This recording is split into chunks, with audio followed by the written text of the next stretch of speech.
Hi guys, welcome back to my channel. It's Topsy here. Hope you're doing well.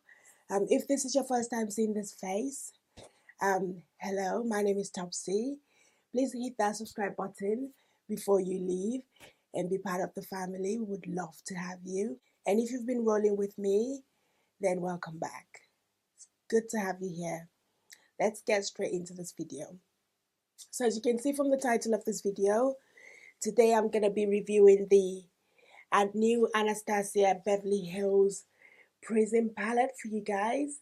This, according to their website, is supposed to be like a holiday palette, so it's limited edition. Once it's gone, it's gone. This is how the palette looks like. It's just gorgeous,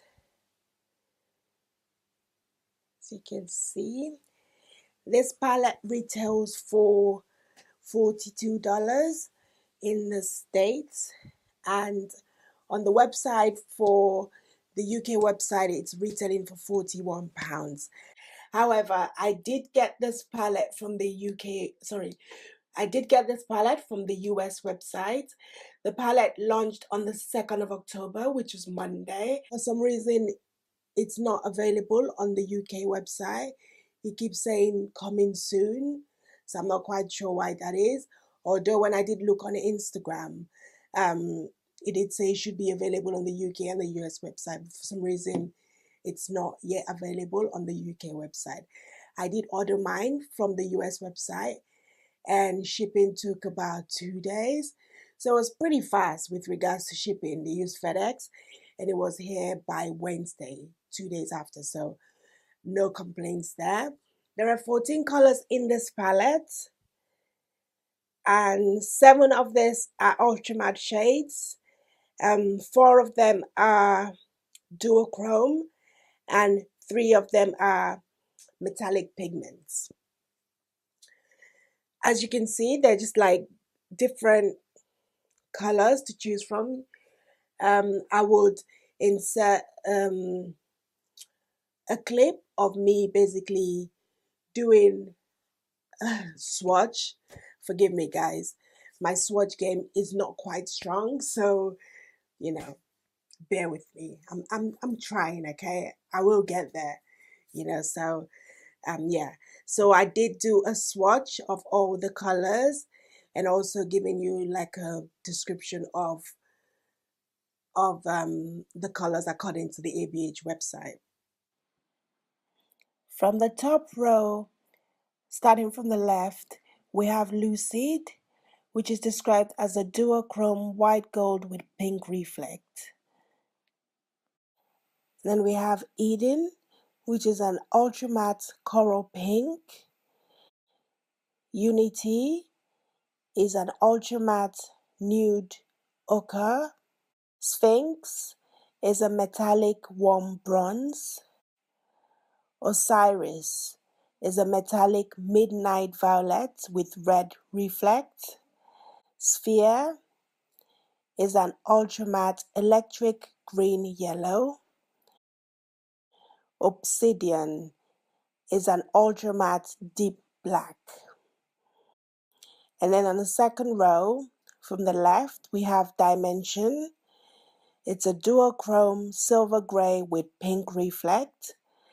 Parallel is an ultra matte truffle. Pyramid is a metallic yellow gold with green reflect.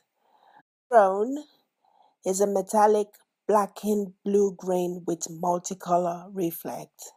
Saturn is an ultra matte terracotta. Eternal is a metallic violet copper. And lastly, but not least, Lure is an ultra matte ashy lilac. I used this palette today to achieve this look. I will put a clip showing you how I came up with this look. The only thing that I mentioned in the clip was that the color that I used for my inner tear duct is Lucid, which is that one just right there. That's the one I use for my just for the inner tear duct area. So I didn't, in the clip that I'm gonna show, it's not gonna show you me doing that because I sort of did that last once I did my face. So yeah. Damn. Damn. Damn.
I love ABH eyeshadows. I love their products, to be honest. I use their brow product.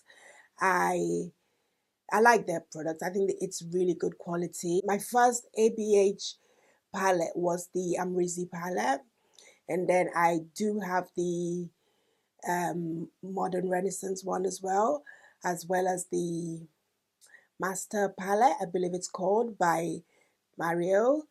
And then obviously we have the very controversial Subculture palette as well. And I'm sure that after Subculture Gate, a lot of people probably hesitant about the Prism palette. I'm sure most of you are wondering how this palette compares to the Subculture. I put them side by side so you can see. So this is the Prism and this is Subculture. As you can see, they have about two or three colors that are similar. The main difference is that Subculture has more mattes in it compared to the Prism. The browns in them, the fudge in the Subculture and the parallel, the two browns are similar, although I think the parallel is just a tad darker than fudge. And we've also got Adorn and Sphinx in the Prism palette, which is also very similar. And Dawn and Unity is also very similar. Another difference between the Prism palette and Subculture is that Prism has got a black in it, Subculture doesn't. So, and obviously, like I said, there are so many more mattes in this compared to Prism. I did not have an issue with Subculture. I know there was, this big hoorah about colors not blending, and I didn't have that issue. However, there was the little issue of fallout, but that wasn't unusual for me because in the Modern Renaissance palette, there was a lot of fallout. So I wasn't really bothered about the fallout in the Subculture because that, was sort of normal. There was nothing, extraordinary about the fallout because it was pretty much similar to what I saw in the Modern Renaissance palette. With regards to the palette we're talking about today, which is the Prism palette, I love, love, love, love the packaging. It's exactly the same sort of packaging, the suede sort of texture. I love the black. It just looks very, very sleek. There's just something about this black velvety cover that just makes it look very sleek, very expensive. I don't know, I just like it and I love the gold detailing. I am a sucker for packaging, so this definitely I'd say I really, really do like. And it's also cruelty free if you're interested in that. It does say that the eyeshadows were made in the USA. Comes with a mirror. I'm here to peel off my sticker. It does come with a brush actually, but it does come with those I did show those, you know, the standard ABH brushes, and I actually do like those brushes. I actually do feel that they're very good quality brushes. I would easily use that for blending, definitely. It does come with a brush, but I left it in my room. But comes with a lovely, lovely brush. I enjoyed using this palette. I had no issues with it. It blended well for me. The color shows up.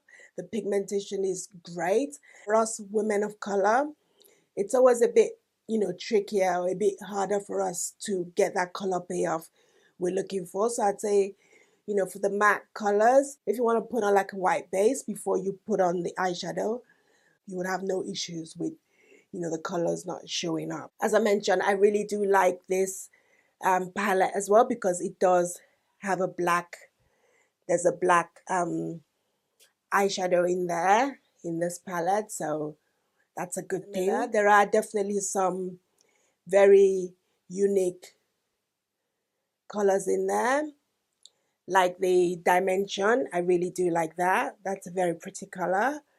The Throne is another very beautiful emerald green. It's just gorgeous. And this one is a bit of a you know, sort of different one for me. The Sphere is very highlighty yellow, you know, sort of fluorescent yellow green. Not sure if that's the right description for it, but and Lucid, like I said, is what I have in my inner tear duct, and I really do like how that came out as well. If I should just sort of pick on one negative of this palette, I would say if say for you, for example, as a woman of color, sometimes in our transition we like to use so people like to use like orange colors or color closer to your skin tone. Then you would struggle if you just want to use this palette just for a look.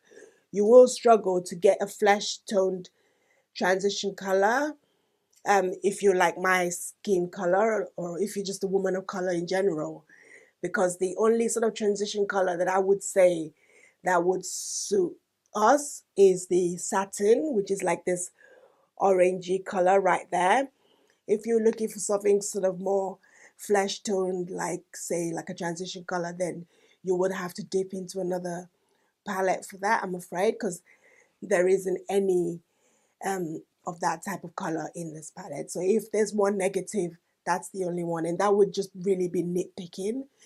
That would be the only negative that I would say. But apart from that, I love all the colors. I can't wait to play more with it. And yeah, that's pretty much my sort of 2 cents on the palette. I really like it. It's a welcome addition to the ABH eyeshadow collection for me. I really do like it. And yeah, if I was to say, should you get it? Should you buy or should you pass? I would say definitely if you love ABH, if you love the brand and you like playing in colors. I mean, to be honest, I'm not really a color eyeshadow person, but I'm trying, you know, to get out of my comfort zone and to play more with colors. And I think with the array of colors that this palette has, if you're someone who's, you know, playing in colors and just wants to have different looks, I would say definitely, definitely, you know, go for it. I'm really happy that I picked up this palette. And yeah, I would say definitely it's a thumbs up for me. for sure. If you're not sure, or if you've still getting over the subculture scandal, controversy, then I'd say, go into the shop, swatch the colors if you're not, if you're not confident enough to just, go out and get it online. I'd say go into Sephora or Ulta. I believe on the ABH website it does say that this palette will be available from mid-October, I believe, in Sephora, Ulta, and I guess some other shops in the States. Like I mentioned, this palette is limited edition. When I checked, it's not sold out yet. So I have a feeling maybe people are still a bit skeptical about, the palette after, subculture gates. So they're holding off on getting this palette, but nothing to be worried about here.